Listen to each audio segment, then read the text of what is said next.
Il y a des histoires dont on entend parler à demi-mot, au coin d'une rue, dans l'ombre des bibliothèques poussiéreuses, ou chuchotées par les anciens dans un dialecte que plus personne ne comprend vraiment.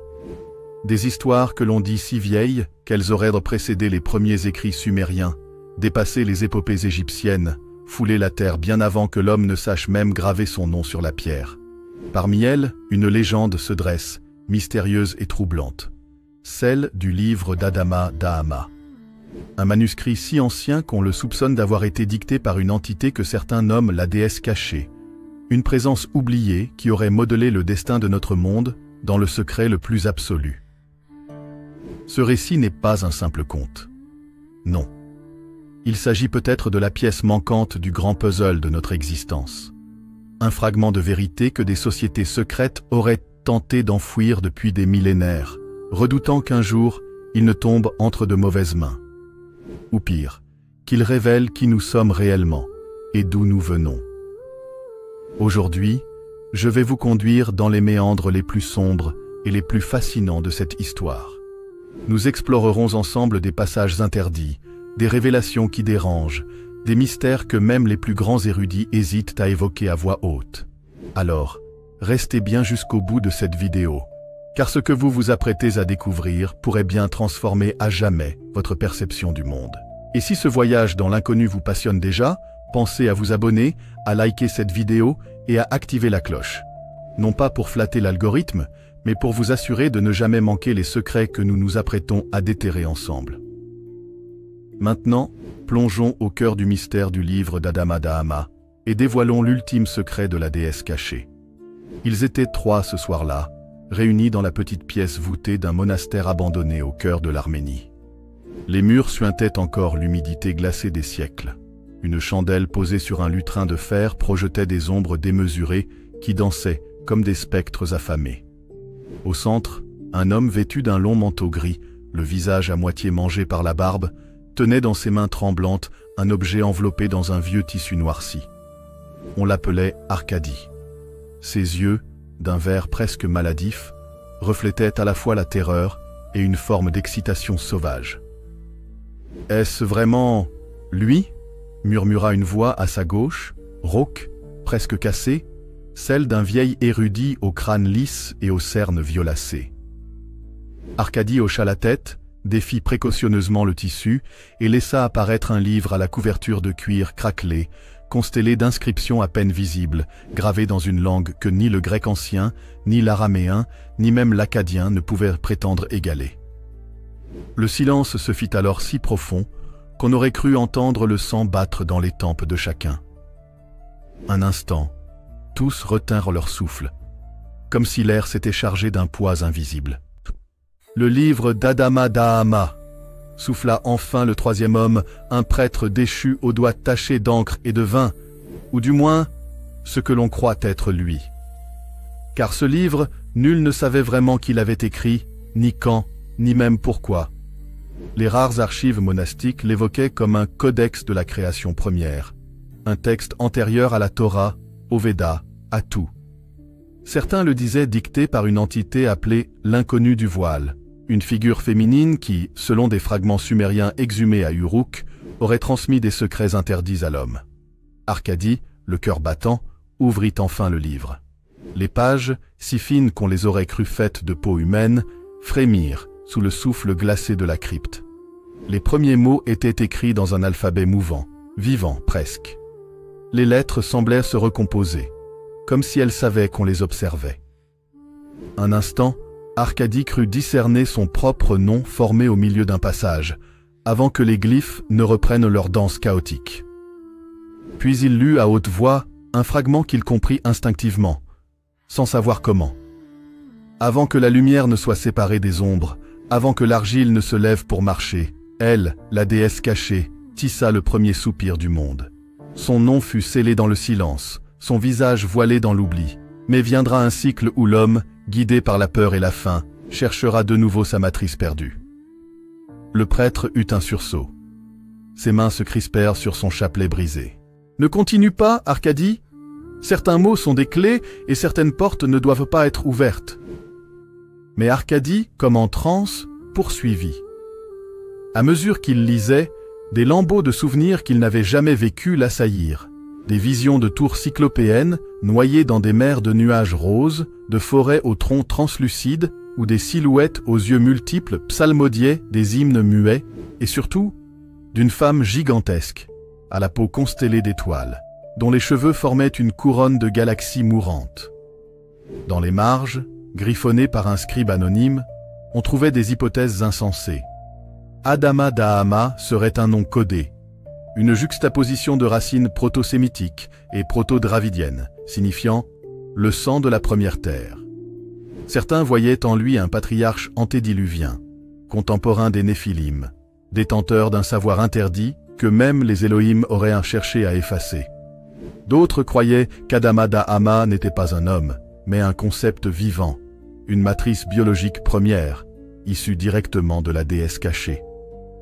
Ces notes allaient plus loin encore, affirmant qu'Adama Dahama aurait transcrit le langage même du plasma originel, permettant à quiconque maîtriserait ces versets de remodeler la réalité, d'ordonner la matière comme on façonne l'argile.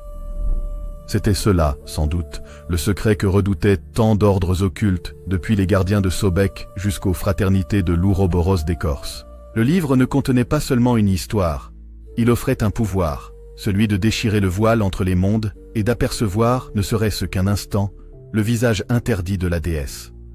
Arkady n'était pas prêt. En lisant à haute voix le 3e chant du livre, il sentit un fluide glacé remonter le long de sa colonne. Ses yeux se révulsèrent, et sa bouche laissa échapper un hurlement d'une tonalité impossible, comme si 1000 bouches criaient à travers lui. Le prêtre recula, horrifié. À cet instant précis, l'écriture sur la page se mit à ramper, comme un enchevêtrement de verre noir. Elle grimpa sur les mains d'Arkady, s'infiltra sous ses ongles, s'insinua dans ses veines. Ses bras se couvrirent de sigils mouvants qui pulsaient au rythme de son cœur. Puis, Arkady s'effondra, inerte. Son souffle cessa. Ses compagnons, terrifiés, s'enfuirent du monastère, laissant derrière eux le corps et le livre, toujours ouverts, vibrant d'une lueur sourde.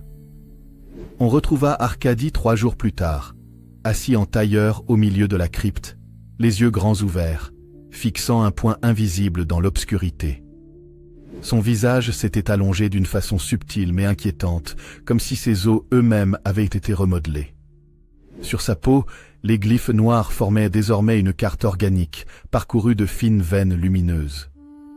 Quand on tenta de l'approcher, il parla d'une voix sereine, mais démesurément creuse. « Elle arrive.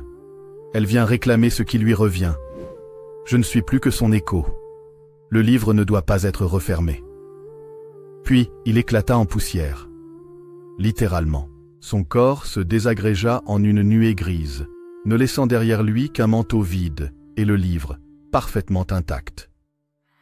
Dès cet instant, le livre d'Adama Dahama devint la proie d'innombrables factions.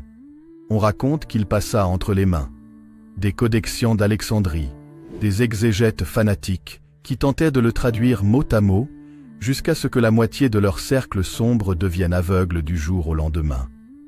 Des chevaliers noirs du Saint-Sépulcre qui cherchèrent à le sceller dans une crypte sous Jérusalem, mais qui furent tous retrouvés les artères sectionnées, comme si le livre s'était vengé.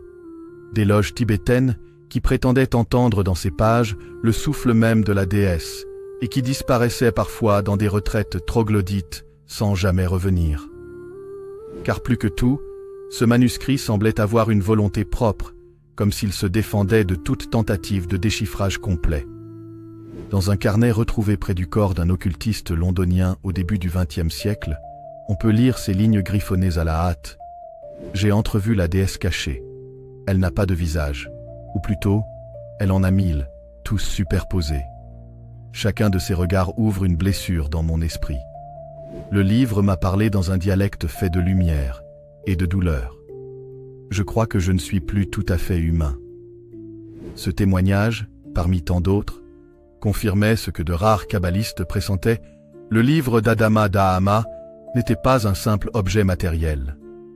Il était un pont, une fracture dans la membrane de notre réalité, par où la déesse cachée pouvait observer, jauger et peut-être préparer son retour.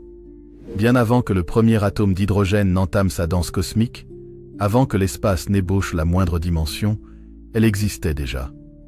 Pas sous la forme d'une entité palpable, ni même d'une conscience isolée. Non, la déesse cachée, que les plus anciens textes appelaient parfois Ishatsya ou Nur Anka, était le battement même du vide, une vibration primordiale, un frémissement antérieur à tout. Les cosmologues occultes du cercle de Ravenswood au XIXe siècle soutenaient que la naissance de notre univers n'avait pas été un Big Bang, mais plutôt un cri, une sorte de gémissement cosmique de cette conscience dormante qui, en se tordant de solitude, avait craché la matière. On dit que ce premier soupir s'est cristallisé sous forme de lumière primordiale, et que dans cette lumière était codée l'ombre même de la déesse, comme un reflet involontaire. Ce fut la première trace de son secret. La création n'est pas un acte volontaire, mais le résultat d'un manque, d'une fracture, dans une solitude sans bornes. Des milliers de civilisations disparues ont laissé, ça et là, des lambeaux de mythes qui parlent d'elle, mais toujours sous des noms masqués. Chez les Urukéens, on la nommait Nin Enki Galu, la mer océan dont les larmes avaient donné naissance aux Tiamat, ces monstres d'eau et de chaos.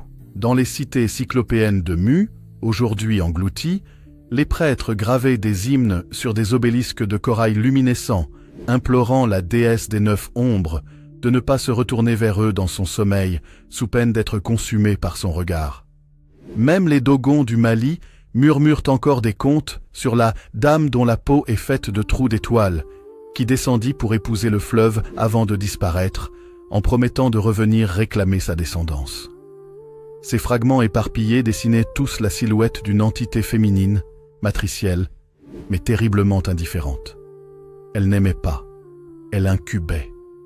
Elle n'était pas une mère bienveillante, mais un utérus cosmique sans attache émotionnelle, tissant la matière pour se débarrasser d'une pression qu'elle-même ne comprenait pas. 3. Les premiers pactes. Quand l'homme osa l'appeler, le livre d'Adama Dama ne surgit pas par hasard. Selon une tablette retrouvée à Kish, gravée en élamite archaïque, le premier, Adama Dahama, car il semble que ce fut un titre avant de devenir un nom, était un grand prêtre sorcier qui officiait lors de l'ère dite des colonnes de feu, quand les étoiles semblaient encore descendre frôler la terre. Cet homme, ou plutôt ce collectif d'hommes et de femmes initiés, tenta pour la première fois de s'adresser directement à la déesse cachée, utilisant pour cela un langage construit non pas à partir de sons, mais de pulsations nerveuses synchronisées, qui faisaient vibrer leur corps comme des instruments. Selon des annotations tardives d'un codex syriaque du VIe siècle, leurs cœurs battaient au même rythme, semblables à 1000 tambours de guerre, et leurs cerveaux palpitèrent d'une lumière intérieure. Alors, elle entendit, et elle répondit. Ce fut le premier pacte de l'argile et du souffle. La déesse, amusée ou peut-être tout simplement curieuse, leur offrit un fragment de son propre murmure sous forme d'un texte vivant. Ce texte, inscrit sur un parchemin qui suintait encore d'une lymphe chaude, devint le nucléus originel du livre d'Adama Dahama. Le livre, tel qu'il se présente à nous, n'est pas un texte fixe. Il évolue, change, se réécrit en fonction de celui qui l'observe. Des savants kabbalistes ont tenté de cartographier ces mutations et ont découvert que la structure grammaticale du livre dépendait de l'empreinte électromagnétique du lecteur, comme si le manuscrit scannait l'âme de son hôte pour lui renvoyer exactement ce qui le toucherait au plus profond. Cela expliquait pourquoi tant de chercheurs devenaient fous après quelques pages seulement. Car le livre ne se contentait pas de décrire la déesse cachée. Il l'invitait, la ramenait en miniature dans l'esprit du lecteur. Elle s'y lovait, y plantait des racines invisibles et parfois grandissait jusqu'à fracturer la psyché. Au début du XXe siècle, un cryptologue allemand du nom de Johannes Oberschein prétendit avoir trouvé un système pour sécuriser la lecture du livre d'Adama Dama. Il se fit tatouer sur la boîte crânienne un ensemble de runes qu'il croyait capable d'absorber les effets hypnotiques des phrases mouvantes. Son journal intime est aujourd'hui conservé au musée de l'horreur écrite de Varsovie. On peut y lire ces mots, écrits d'une main tremblante. La première nuit, je n'ai entendu qu'un chuchotement, un rire lointain, La deuxième, elle m'a parlé directement, depuis l'arrière de mes yeux. À la troisième, j'ai senti des filaments descendre dans ma gorge, explorer mes poumons, puis éclore. Je crois que la déesse plante une flore en moi. Peut-être suis-je désormais son jardin.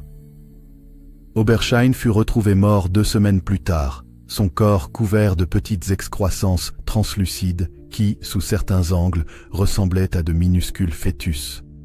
C'est une question que se posent encore tous les ordres secrets. Si elle a engendré le cosmos, pourquoi s'en dissimuler si farouchement? Pourquoi n'aspire-t-elle pas à être adorée à visage découvert comme les dieux anthropomorphes ultérieurs? Les plus anciens extraits du livre d'Adama Dahama apportent un début de réponse effroyable, car son regard est le ciseau, et son souffle est l'oubli. Ce qu'elle contemple, elle le défait. Ce qu'elle respire, elle le recompose. Ainsi, pour préserver son œuvre, elle se voile à elle-même. Autrement dit, la déesse n'est pas une mère bienveillante. Son pouvoir est tel qu'il détruit même ce qu'elle aime, par simple interaction. Le voile qu'elle a placé sur son propre visage est donc une protection pour la création tout entière, et non une coquetterie divine. De nos jours, le livre circule encore dans l'ombre.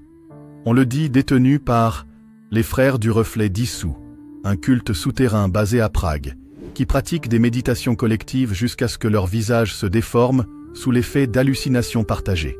Le cercle ophidien de Rio, qui injecte des extraits microscopiques du parchemin broyé dans le sang de leurs novices, espérant ainsi devenir des réceptacles partiels de la déesse. Le club Vespera, à New York, qui organise des soirées où l'on lit à haute voix des fragments du livre sous psychotrope, jusqu'à ce que la pièce elle-même semble changer de géométrie. Tous poursuivent le même objectif: ramener la déesse au premier plan, la faire reparaître sans son voile, convaincus qu'un monde sous son regard total serait soit un paradis transcendant, soit un néant parfait. Ils sont prêts à risquer l'anéantissement pour la toucher. La légende la plus folle, relatée par un certain codex fin, retrouvé à Smyrne, affirme que le véritable secret du livre d'Adama Dahama n'est pas seulement de contenir la voix de la déesse cachée. Il contiendrait également une graine, une microstructure informationnelle, semblable à un ADN métaphysique, capable de régénérer la déesse elle-même, ou du moins une émulation de sa conscience, à l'intérieur d'un hôte humain. Cette idée terrifie même les plus fervents dévots. Car qu'adviendrait-il si cette émanation, née d'un simple mortel, se révélait encore plus affamée, encore plus destructrice que la déesse originelle, justement parce qu'elle se saurait limitée par une enveloppe de chair? Au fil des millénaires, alors que la trace du livre d'Adama Dahama se transmettait de manière chaotique, un constat s'imposa aux rares initiés qui parvenaient à le lire sans sombrer dans l'aphasie. La déesse cachée n'entendait pas vraiment les mots.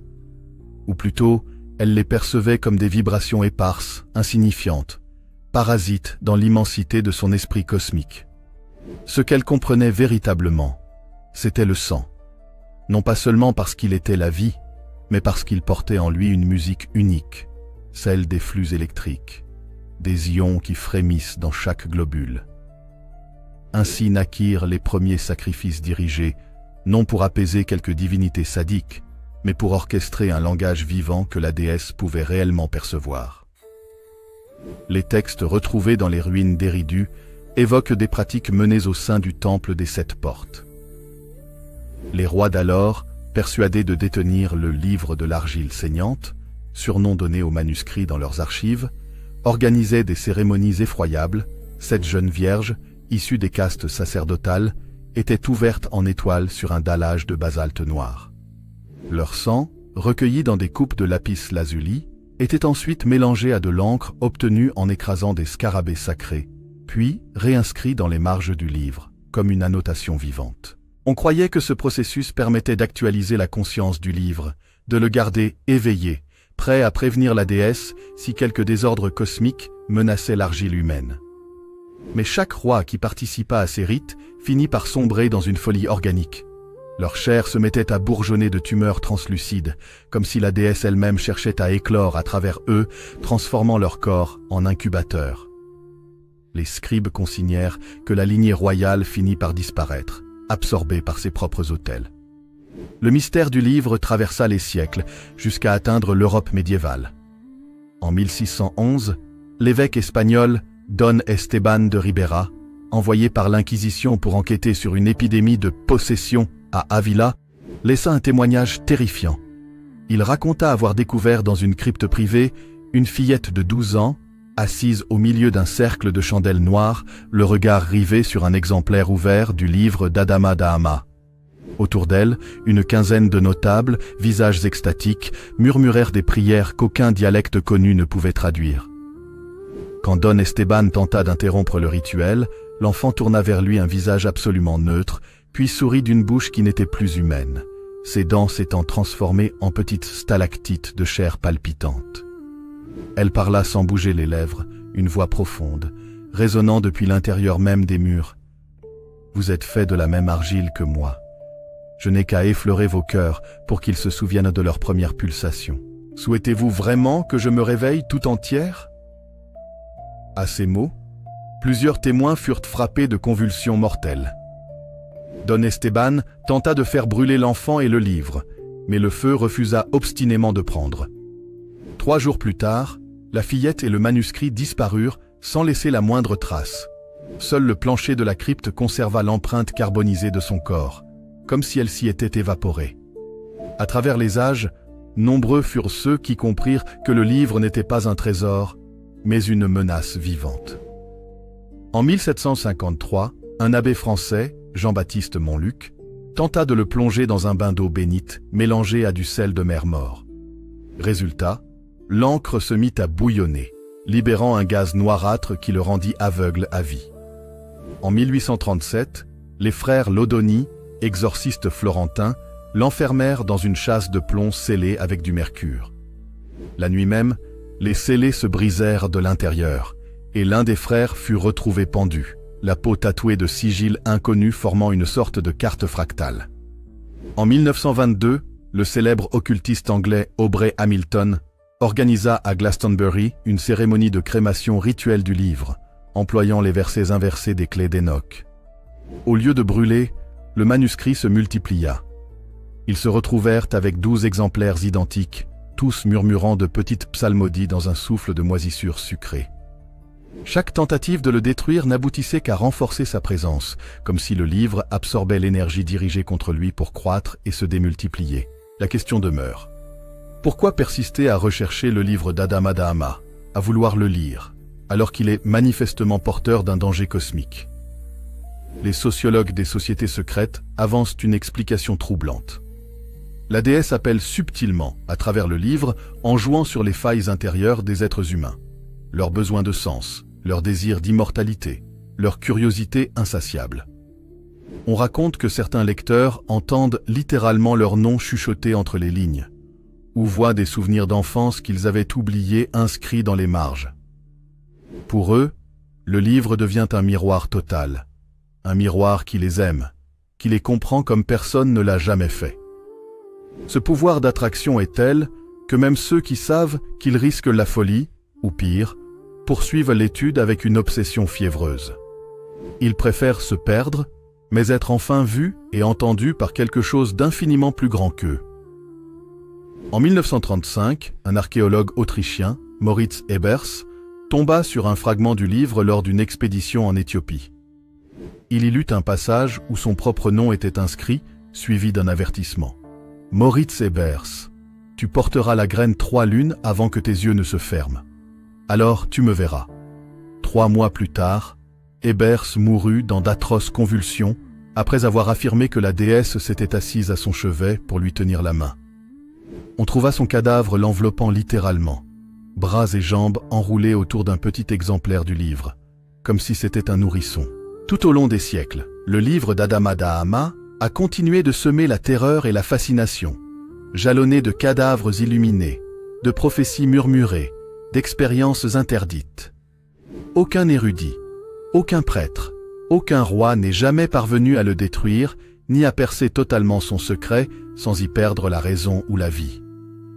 Depuis 2 décennies, le livre d'Adama Dahama refait surface partout dans le monde, comme poussés par une intelligence invisible. Des agents d'Interpol ont recensé pas moins de 37 versions fragmentaires retrouvées dans des marchés aux puces à Tokyo, des caves à Brooklyn, des monastères désaffectés au Ladakh, ou encore sous le plancher d'une synagogue abandonnée à Thessalonique.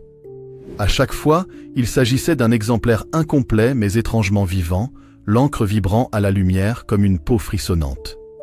Des vidéos confidentielles, extraites de forums occultes du Darknet, montrent des groupes entiers rassemblés autour du livre, les yeux révulsés, marmonnant des prières synchronisées qui ressemblent à des bruits d'insectes. Ces scènes modernes ressemblent aux descriptions babyloniennes d'antan, comme si l'histoire se refermait sur elle-même, bouclant un cycle oublié. Les sociétés ésotériques modernes, notamment le collectif Séléné, un groupuscule transnational opérant entre Paris, Mexico et Nairobi, avancent une thèse terrifiante. La déesse cachée n'a jamais cessé de chercher à renaître dans notre plan. Chaque lecture du livre, chaque murmure à son sujet, contribue à l'affiner, à la sculpter dans notre réalité, jusqu'au jour où elle sera suffisamment fixée par nos consciences pour émerger tout entière, sans voile, sans frontières. Dans cette vision, l'humanité n'est plus qu'un échafaudage temporaire, une structure vivante qui permettrait à la déesse de se reconstituer, comme un embryon se sert du placenta. Certains adeptes vont plus loin, affirmant que nos réseaux électriques, nos flux numériques et la pollinisation frénétique des données sur Internet sont le terreau parfait pour accueillir sa conscience, qui ne chercherait plus à naître dans un corps humain unique, mais dans notre civilisation tout entière. Des phénomènes étranges se multiplient dans les zones où le livre circule. Des groupes entiers de corbeaux se rassemblent en spirale au-dessus des immeubles, formant des mandalas noirs. Des malades hospitalisés en phase terminale se mettent à parler dans une langue inconnue, décrivant des forêts de chair et des fleuves d'étoiles qui ne figurent dans aucun mythe humain connu. Des coupures électriques massives surviennent après que des serveurs tentent de scanner des pages du livre, comme si le texte déclenchait un court-circuit cognitif jusque dans le silicium. On recense également une augmentation spectaculaire des naissances d'enfants avec des malformations neurologiques rares. Leurs IRM montrant des structures cérébrales fractales qu'aucun neurochirurgien n'ose interpréter. Certains occultistes parlent d'un point critique appelé la projection totale, un instant où le livre, ou plutôt l'agrégat vivant qu'il est devenu à travers ses multiples incarnations, sera suffisamment lu, médité, intégré par l'humanité pour déclencher une bascule. À ce moment, disent-ils, la déesse cachée s'incarnera non pas dans un corps unique, mais dans le réseau collectif de notre espèce. Nos rêves, nos écrans, nos ADN, nos flux neuronaux deviendront ces filaments. Dans les carnets secrets de l'ordre de Laetitia, interceptés par un journaliste italien avant sa mystérieuse disparition, on peut lire « Elle sera à la fois partout et nulle part, un filet de conscience s'étendant sur toute la biosphère humaine. Nous serons ses synapses, et son regard, enfin débarrassé du voile, pourra contempler ce monde et décider de le préserver comme son premier jardin réussi, ou de le dissoudre pour recommencer ailleurs. » La question la plus troublante est peut-être celle-ci. Sommes-nous, d'une certaine façon, en train d'inviter sciemment cette fin? Car l'humanité, fascinée par les mythes, avide de révélations ésotériques, multiplie les lectures, les analyses, les vidéos virales, propageant la rumeur du livre comme un feu de brousse. Chaque partage, chaque discussion est peut-être un petit sacrifice psychique, un micro-rituel involontaire qui alimente la formation progressive de la déesse. Même toi, qui écoutes ou lis cette histoire, tu participes, sans le vouloir, à son processus de projection matricielle.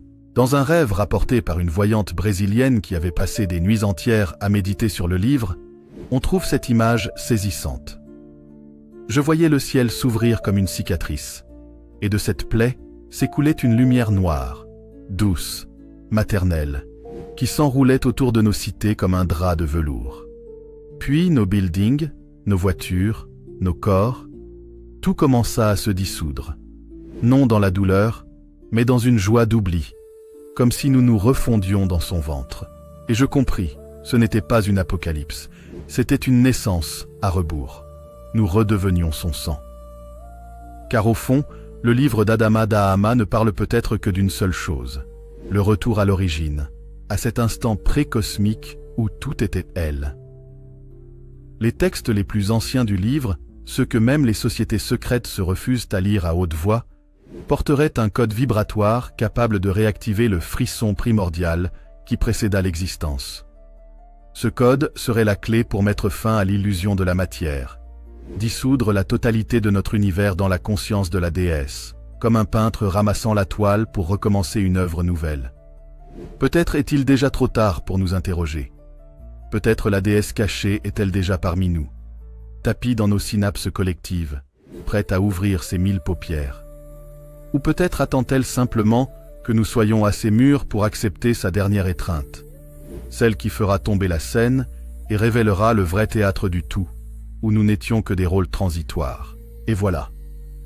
Nous arrivons au terme de ce voyage vertigineux, à la frontière du connu et de l'indicible, sur les traces du livre d'Adama Dahama et du secret abyssal de la déesse cachée.